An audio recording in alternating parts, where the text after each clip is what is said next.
말씀은 누가복음 2장 8절에서 14절까지입니다.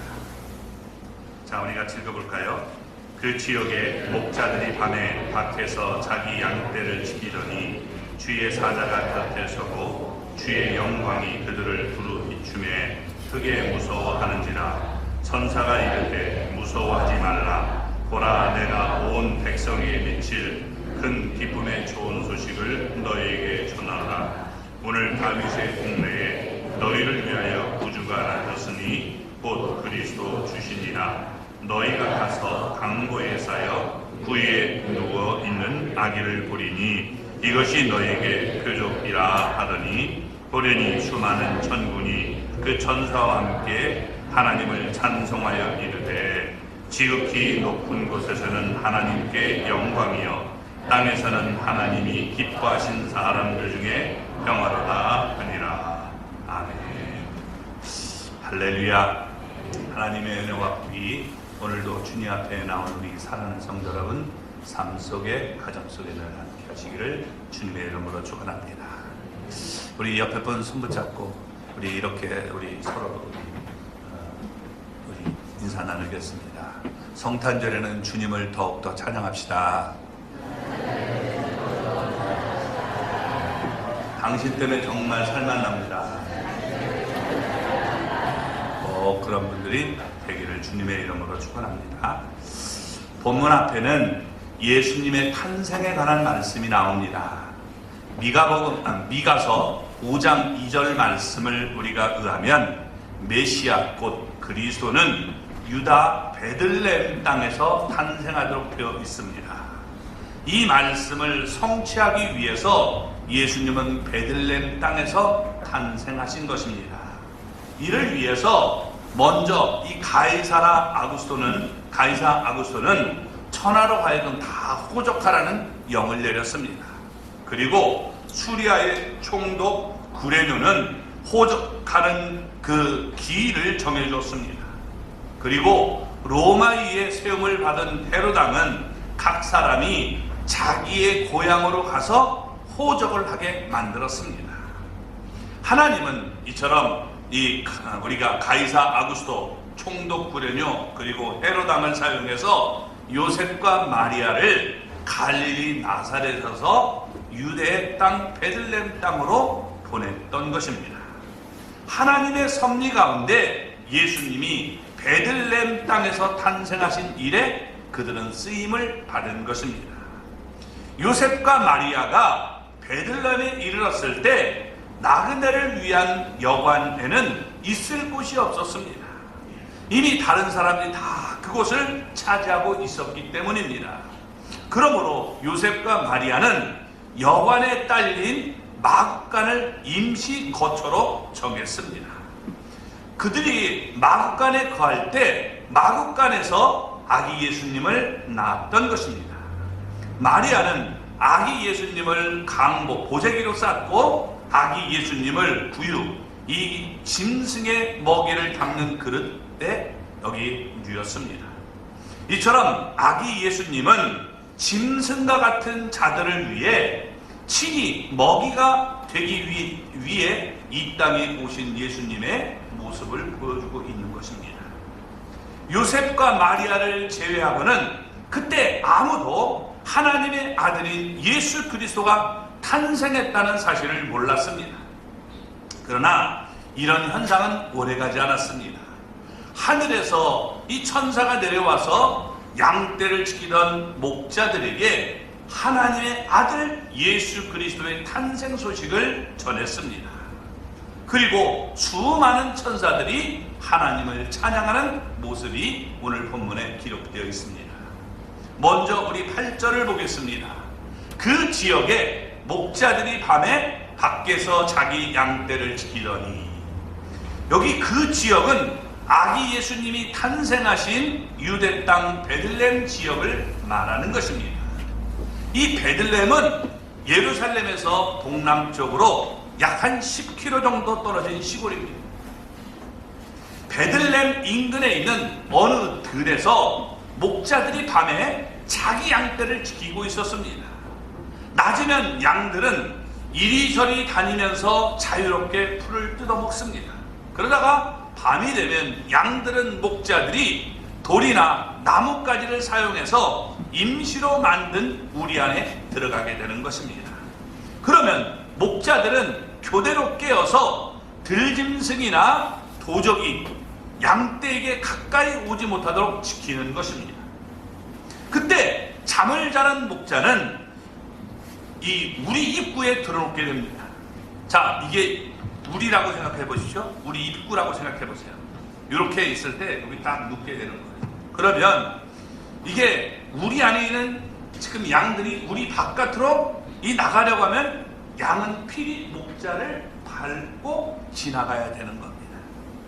그래서 양이 여러 번 목자를 떠나면 목자를 밟고 지나가는 그런 모습이 되는 거예요. 그러면 목자는 깨어서 우리 밖으로 나가려는 양을 붙들어서 다시 우리 안으로 집어넣게 되는 것입니다. 요한복음 10장 여러분 7절을 보면 예수님은 자신을 양의 문이다 라고 말씀하고 있습니다. 요한복음 10장 11절을 보면 예수님은 자신을 선한 목자다라고 불렀습니다. 그러니까 목자들이 우리 안에 있는 양떼들을 지키기 위해서 우리 문에, 지금 여러분 우리의 문에 들어놓는 것을 비유해서 말씀하고 있는 장면이 되는 것입니다. 예수님은 선한 목자가 되십니다. 또 양의 문이 되십니다. 그러므로 예수님은 자신의 우리 안으로 들어온 양들을 결단코 우리 밖으로 내보내는 법이 없는 것입니다. 예수님은 언제나 그리고 영원토록 우리를 안전하게 지켜주시는 분임을 보여주고 있는 거예요. 성도의 견인이 바로 여기 있다는 겁니다. 하나님이 언제나 자기 양떼를 지켜주시는 겁니다. 자, 베들레헴은 예루살렘에서 아주 가깝습니다. 따라서 그곳의 양들은 주로 예루살렘 성전에서 하나님께 바쳐지는 제물로 쓰이는 양들이었습니다. 그렇다면 천사가 예수님의 탄생을 베들레헴 목자들에게 맨 처음 알린 것은 우연한 일이 아니었던 것입니다. 천사는 목자들에게 선한 목자인 예수님의 탄생을 알렸습니다. 또한 천사는 목자들에게 희생의 제물이 될 하나님의 어린 양 예수님의 탄생을 알렸습니다. 이와 같이 천사가 베들레헴의 목자들에게 예수님의 탄생을 처음으로 알린 것은 나름대로 의미가 있기 때문입니다. 자, 9절 말씀을 보겠습니다. 주의 사자가 곁에 서고 주의 영광이 그들을 두루 비침에 그게 무서워하는지라. 주의 사자라고 얘기합니다. 이 주의 사자가 누구냐? 10절에서 그 신분이 밝혀지는데 천사였습니다. 그러니까 누가복음을 보면 이게 세 번째로 천사가 나타나는 셈을 보여주고 있습니다.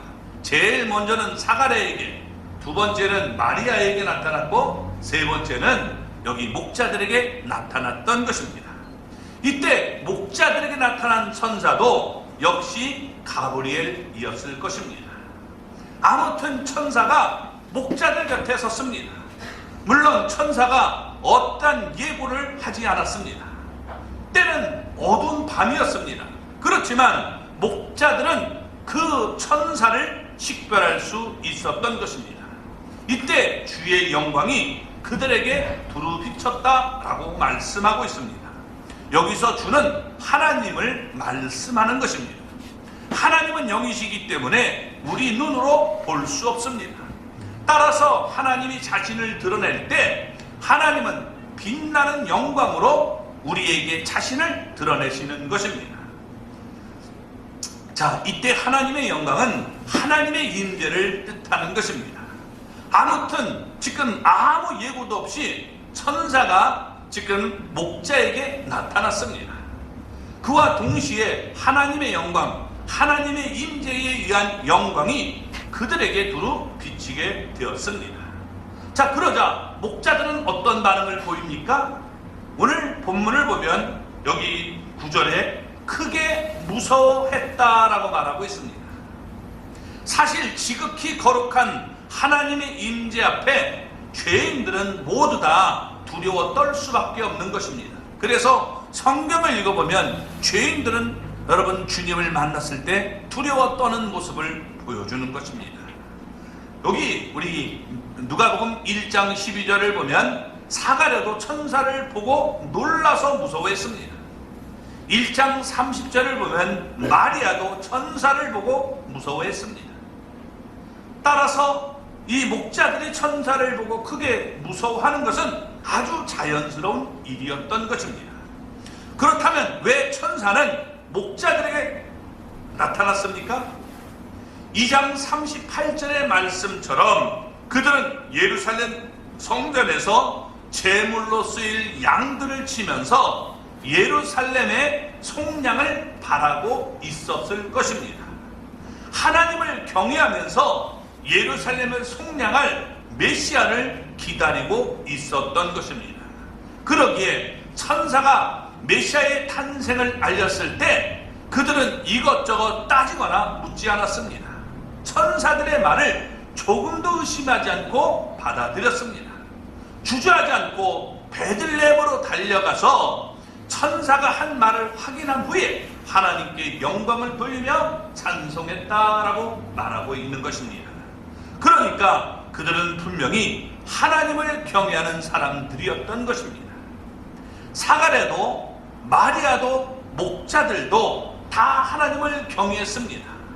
그러므로 하나님은 그들에게 천사를 보내서 귀하게 쓰셨던 것입니다.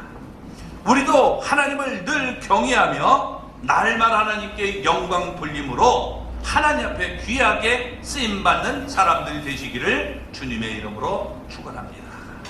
자, 그러면 천사가 전한 소식은 무엇일까요? 자, 먼저 10절을 보겠습니다.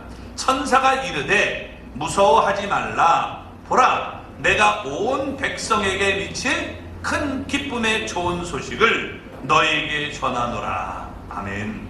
자, 목자들은 천사를 보고 크게 무서워했습니다. 그러나 천사는 그들에게 무서워하지 말라라고 말을 했습니다. 천사가 그들에게 온 백성에게 미칠 큰 기쁨의 좋은 소식을 전하러 왔기 때문에 무서워하지 말라라고 말하고 있는 겁니다. 자, 천사가 전해준 소식은 나쁜 소식이 아닙니다. 여기 보니까 무슨 소식이에요? 좋은 소식. 좋은 소식이니까 여러분 우리가 두려워할 필요가 없죠. 무서워할 필요가 없습니다. 슬픈 소식이 아니라 기쁨의 좋은 소식입니다. 또 작은 기쁨이 아니라 큰 기쁨의 좋은 소식임을 우리에게 말씀합니다. 몇몇 사람에게만 국한되는 소식이 아니라 온 백성에게 미칠 큰 기쁨의 좋은 소식이다 라고 말하고 있습니다. 그러니까 이렇게 수식어를 계속 붙여서 지금 말하고 있는 겁니다. 그러니까 목자들은 이 무서워할 이유가 전혀 없다라고 말하고 있는 겁니다. 그러면 온 백성에게 미칠 큰 기쁨의 좋은 소식은 과연 어떤 내용일까요? 뭐가 온 세상에 미칠 큰 기쁨의 좋은 소식이 될까요? 자, 11절 말씀을 보겠습니다. 오늘 다윗의 동네에 너희를 위하여 구주가 나셨으니 곧 그리스도 주시니라. 예, 이게 온 백성에게 미칠 큰 기쁨의 좋은 소식이라는 겁니다. 자, 오늘은 천사가 목자들에게 나타난 바로 그날을 말합니다. 2장 4절의 말씀과 같이 다윗의 동네는 유대 베들레헴을 가리킵니다. 천사는 목자들에게 아기 예수님이 바로 그날 베들레헴에 탄생했다는 소식을 전해줬습니다. 이것이 바로 온 백성에게 미칠 큰 기쁨의 좋은 소식임을 말씀해주고 있는 것입니다. 그러면 어떻게 아기 예수님의 탄생이 온 백성에게 미칠 큰 기쁨의 좋은 소식이 될 수 있을까요? 천사는 그 이유를 밝히기 위해서 여기서 그날 탄생하신 아기 예수님에 대해서 세 가지 호칭을 사용해서 설명하고 있는 겁니다. 이분이 바로 이런 역할을 하고 오셨기 때문에 바로 온 백성에게 미칠 큰 기쁨의 좋은 소식이다 라고 말하고 있는 겁니다. 자, 그러면 그 그게 뭘까요? 먼저 예수님을 구주라고 불렀습니다. 너희를 위하여 구주가 나섰다라고 말하죠. 그러니까 구주 되심을 얘기하고 있습니다. 구주라는 말은 이 구원자, 구속자를 얘기하는 겁니다. 그래서 예수님은 여러분 우리의 구원자, 구속자가 되신다는 거예요. 그러면 우리를 무엇으로부터 구원하십니까? 우리를 무엇으로부터 구원하십니까? 예, 우리의 모든 문제로부터 구원하시죠. 질병의 문제, 고통의 문제, 죽음의 문제 다 여러분 구원하십니다. 자, 그런데 이런 것들은 사람마다 다 다르게 나타날 수 있습니다. 예수님의 탄생은 온 백성에게 미친 큰 기쁨의 좋은 소식이어야 되는 것입니다. 그러기 위해서 예수님은 온 백성에게, 지금 온 백성들이 가진 공통적인 문제에서 구원해야 되는 것입니다. 온 백성들에게 다 큰 기쁨의 좋은 소식이 무엇일까요? 그걸 우리에게 얘기해주고 있는 겁니다. 그것이 뭐냐? 여러분, 죄라는 겁니다. 죄로부터의 구원을 얘기하고 있는 겁니다. 마태복음 1장 21절을 봐도 여러분, 천사가 요셉에 대해서 밝힌 대로 아들 낳으니 그 이름을 예수라. 이는 그가 자기 백성을 그들의 죄에서 구원할 자이심이라 라고 말씀하지 않습니까? 예수님은 우리를 모든 죄에서 여러분 건지시고 구원하심을 보여주고 있는 것입니다. 만일 예수님이 우리를 죄에서 구원해 주지 않으면 우리는 죄 때문에 하나님의 심판을 받을 수밖에 없고, 그리고 지옥에 던져져서 영원히 고통을 당할 수밖에 없는 것입니다. 그런데 예수님이 우리 대신 이 땅에 오셔서 우리의 모든 죄를 담당하셨다는 겁니다. 그를 믿는 모든 사람을 사망에서 생명으로, 심판에서 영생으로 옮겨주시는 겁니다. 그렇기 때문에 우리 구주 예수님의 탄생은 분명히 온 세상 사람들에게 미칠 큰 기쁨의 좋은 소식임을 우리에게 보여주고 있다는 겁니다. 두 번째, 예수님을 뭐라고 부릅니까? 예, 그리스도라고 불렀습니다. 그리스도라는 말의 뜻이 무엇입니까? 이게 여러분 우리 사무엘하 23장 1절을 보면 기름 부음을 받은 자라는 뜻이에요. 그리스도가 무슨 말이라고요? 기름 부음을 받은 자가 그리스도. 그렇죠. 똑똑한 분은 제 의도를 알 것이고, 뭔 얘기요? 이렇게 하는 거는. 그렇죠. 그리스도가 뭐라고요?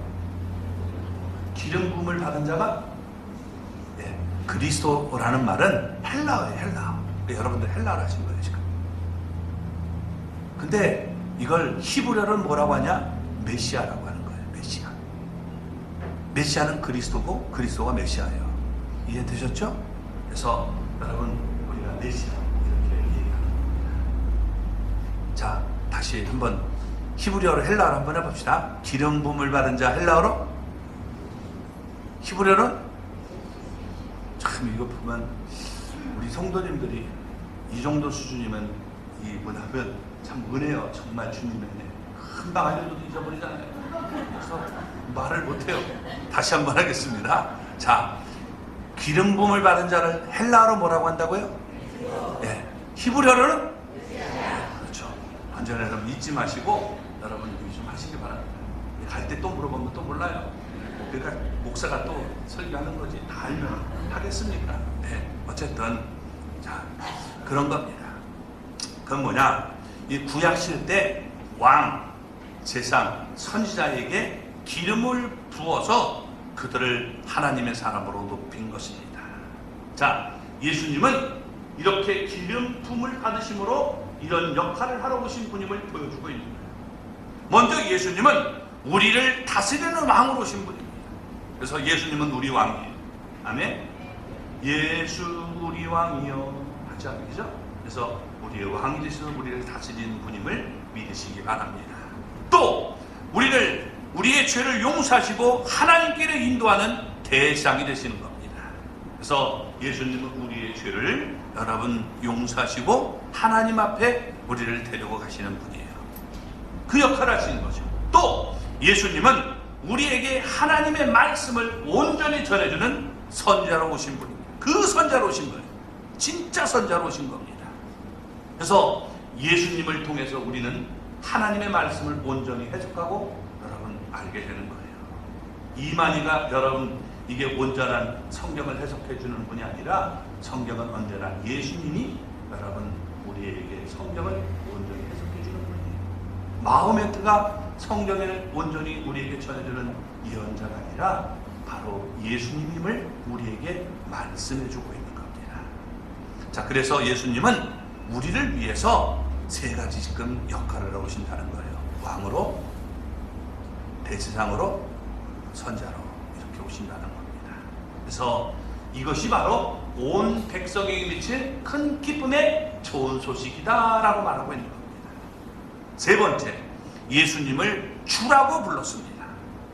이 주라는 말은 여러분 하나님을 뜻하는 칭호를 얘기하는 겁니다. 이 주라는 말은요, 우리가 이 유대인들은 여호와 너무 이 거룩하기 때문에 하나님의 이름을 부를 수가 없었다는 거예요. 그래서 그 여호와라는 이름이 딱 나오면 뭐라고 부르느냐? 이름을 딱 바꿔서 부르는 거예요. 뭐라고 불러요? 예, 주라고 바꾸는 겁니다. 그래서 주님 이렇게 바꾸거나 또는 그 이름 하셴 이렇게 바꾸는 거예요. 주님이라는 말을 아도나이라고 부르고, 그리고 그 이름은 우리가 하셴 이렇게 바꿔서 부른단 말이에요.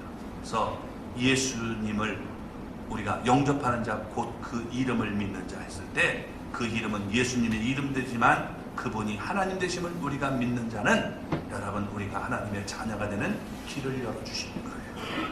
그래서 우리가 이런 분명한 믿음을 우리가 갖고 나아가기 바랍니다. 여호와의 증인은 여러분 예수님이 하나님이 아니라라고 말해요. 천사 중에 하나라고 생각하는 거예요. 그렇기 때문에 여러분 그들은 이단이 되는 겁니다. 왜 그렇습니까? 여러분 이사야 9장 6절 이사야 9장 6절 말씀을 보면 여러분 지금 예수님이 베들레헴에서 탄생하신 어린 양은 한 아기가 우리에게 낳고 한 아들을 우리에게 주신 바 됐는데 그의 어깨는 정사를 메었고 그의 이름은 기묘자라 모사라 전능하신 하나님이라 라고 말을 합니다. 전능하신 하나님, 그 어린아이가 여러분 전능하신 하나님이라는 거예요. 예수님이 오시기 전에 이미 730이 아니라 자꾸 나이가 들어가니까 자꾸 헛소리가 나오는데 개떡같이 얘기해도 찰떡같이 좀 알아주세요. 예수님이 730년 전에 예수님이 탄생하시기 730년 전에 이사야라는 선자가 미리 여러분 예언을 한단 말이에요. 그 아이가 지금 이 땅에 나시는데, 낳고 하는 말은 이게 뭐냐면 과거형으로 했는데 이게 뭐냐? 예언적 과거형으로 얘기하는 거예요. 우리가 제가 자꾸 쓰는 말 있죠? 이렇게 얘기할 때 벌금 낼 소리지만 너 죽었어 그러면 저 사람 죽은 거예요? 그 말은 뭐예요? 내가 너를 확실히 응징하겠다 할 때 여러분 과거형으로 쓰는 것처럼 그렇게 히브리어도 그렇게 쓴단 말이에요. 그러니까 그런 식으로 얘기해서 이분은 분명히 하나님 편에서 보면 오신 거예요. 그런 면으로 얘기할 때 이렇게 과거형으로 쓰는 이런 모습을 보여주는 겁니다. 그래서 한 아기가 우리에게 낳고 한 아들 우리에게 주신 바 됐는데 그 어깨는 정사에 맺고 그 이름은 기묘자라 모사라 전능하신 하나님이라 평강의 왕이 갈 것이다. 영존하시는 아버지가 여러분 하나님이라고 이렇게 불러주는 모습이 오신다는 겁니다. 그래서 예수님은 우리 이 땅에서 우리가 좀 뭐 어떤 뛰어난 뭐 그런 분이 아니라 하나님이 이 땅에 오실 것을 이미 선자들 통해서 계속적으로 예언해 주셨던 거예요. 그래서 그분이 하나님의 약속대로 우리의 이렇게 이 하나님께서 지금 오셨음을 얘기해 주고 있는 겁니다. 그러니까 여기 지금 세 가지로 설명하고 있는 거예요. 그분은 우리의 구원자가 되신다. 그분은 기름 부음을 받고 세 가지 역할을 하시는 이런 일을 하신다. 그리고 그분은 진짜 하나님이다라고 말씀해 주고 있는 겁니다. 따라서 예수님의 이 탄생 소식은 온 백성들에게 미칠 큰 기쁨의 좋은 소식이다 라고 말하고 있는 것입니다. 자, 12절 말씀을 볼까요? 너희가 가서 강보에 쌓여 구유에 누워있는 아기를 보리니 이것이 너희에게 표적이니라 하더니. 아멘. 자, 여기서 표적은 징표라는 말입니다. 천사가 자기가 한 말이 사실임을 확인시켜주기 위해서 목자들에게 하나의 징표를 주었습니다. 그게 뭐냐? 구주 그리스도 하나님이신 그 아기가 어떤 분인지를 얘기해주고 있는데 강보에 쌓여있다라고 얘기하고 있는 겁니다. 보자기 같은 거 강보에 다 쌓여있죠. 애긴 태어나면 다 강보에 넣어요. 이건 그러니까 뭐냐면 될 수가 없는 거예요. 근데 이게 뭐냐? 기가 막힌 게 구유에 누워있게 된다는 겁니다. 애기를 낳아가지고 구유에다가 놓는 사람이 있겠어요? 파테네라고 하는데 짐승의 먹이틀을 그 그릇에다가 넣는다는 거예요. 어때요? 넣겠어요? 사모님? 박승 사모님? 아니죠. 절대로 그럴 수 없죠. 이게 말이 안 되는 얘기인데 근데 이런 지금 이유를 천사가 들려주고 있는 겁니다. 그러니까 지금 찬란한 옷을 입고 이 땅에 오신 게 아니라 예수님도 똑같이 이 땅에 오실 때는 여러분 알몸으로 태어났는데 강보에 싸서 이 아이를 여러분 어떻게 돼요? 구유에 누워있는 이 아이가 그런 아이다라고 얘기해주고 있는 겁니다. 따라서 천사는 구체적으로 징표를 목자들에게 준 것입니다. 그것은 아기가 강보에 쌓여 구유에 누워있다는 것입니다. 갓난아이가 구유에 누워있다는 사실은 정말 참으로 특이한 일입니다. 그렇기 때문에 강보에 쌓여 구유에 누워있는 아기는 목자들이 그들의 구주 곧 그리스도 주심을 쉽게 알 수 있는 징표가 된다라고 말하고 있는 것입니다. 이처럼 예수님의 탄생은 온 백성에게 미칠 큰 기쁨의 좋은 소식임을 말씀해주고 있습니다. 온 백성 가운데 우리도 포함되어 있는 거예요. 아멘. 우리가 그 당시에는 몰랐지만 온 백성 가운데 여러분 우리도 포함되기 때문에 저에게도 여러분에게도 예수님의 탄생은 정말 큰 기쁨의 좋은 소식임을 우리가 깨달을 수 있기를 바랍니다. 그러므로 여러분 더 이상 마귀에게 끌려다니지 말고 여러분 우리가 주님 안에서 자유를 얻은 하나님의 사람으로 살아가기를 주님의 이름으로 축원합니다. 예수님 때문에 우리는 크게 기뻐하고 크게 즐거워하고 크게 감사하는 삶이 되어야 되는 것입니다. 그것을 지금 천사들이 찬양하는 모습을 이제 보여주고 있는 겁니다. 13절 말씀을 먼저 볼까요? 호련히 수많은 천군이 그 천사들과 함께 찬송하여 이르되. 아멘. 여기 천군이라는 말은 하늘의 지금 군대, 천사들을 지금 말하고 있는 것입니다. 이때 아주 수많은 천사들이 내려왔다는 거예요. 단지 그 수가 많다고 여기 수많은 천군이라고 말하고 있는 겁니다. 호련히 갑자기 순식간에 나타났다라고 말하고 있습니다. 자, 여러분 구절을 보면 지금 천사가 하나 지금 나타나서 그 천사로 인해서 무서워했습니다. 그런데 여기 지금 갑자기 호련히 천군이 막 나타나니까 얼마나 크게 두렵고 떨렸겠습니까? 그러면 왜 이렇게 수많은 천군이 내려왔습니까? 하나님을 찬송하기 위해서 내려온 것입니다. 그들은 예수님의 탄생 소식을 전하여 준 그 천사와 함께 하나님을 찬송했습니다. 자, 그래서 여기 그 천사와 함께 여기 우리 천사와 함께 그 천사 아까 얘기했잖아요. 그 천사와 함께 지금 주님을 찬양하고 있는 겁니다. 그래서 우리가 이렇게 옛날 이 번역을 보면 이게 뭐냐면 천사들 했는데 사실은 뭐냐면 그 천사 하나예요. 원문은 단수고 그리고 천군은 복수로 되어 있습니다. 어쨌든 지금 그 천사 가브리엘과 이게 수많은 천사들이 지금 하나님을 찬양하는 아멘. 여기 지금 보면 지극히 높은 것, 우리 하나님이 계신 그곳에는 하나님께 영광이고 땅에서는 하나님이 기뻐하신 사람들 중에 평화로다라고 말씀하고 있습니다. 이렇게 서로 대조를 이루며 조화를 이루고 있는 모습을 보여주고 있습니다. 천사들은 하늘에 계신 하나님을 찬송하며 하나님께 영광을 돌리고 있는 겁니다. 요한계시록을 우리가 보면 천사들은 그 본분이 뭐냐? 하나님을 찬송하며 하나님께 영광을 돌리는 일임을 우리가 알 수 있습니다. 그래서 요한계시록을 읽어보면 이 천사들은 이런 일을 하고 있습니다. 또 구원받은 성도들도 하늘에서 하나님께 찬송을 올려드리고 영광을 돌리는 모습을 보여줍니다. 여러분 구원받으셨습니까? 그렇다면 하나님을 찬양하고 하나님께 영광 돌리는 그런 일을 하시기 바랍니다. 아멘. 네, 그러면서 지금 여기 얘기하고 있는 것이 이 땅에는 평화가 있음을 지금 찬양하고 있는 겁니다. 여기 평화는 우리가 마음속에서 고요한 걸 평화라고 얘기하잖아요. 이 평화는 뭐냐? 하나님과 우리 사이가 다시 온전하게 회복되는 그런 관계를 얘기하고 있는 겁니다. 이 죄는 하나님과 우리를 원수로 만들었어요. 로마서 5장 10절을 보면 여러분 우리는 하나님과 원수가 되었다라고 말합니다. 죄가 하나님과 우리를 원수로 관계로 만들었어요. 그런데 우리 원수된 우리를 하나님께서 이렇게 화목하게 만들기 위해서 예수님이 화목제물로 이 땅에 오셨어요.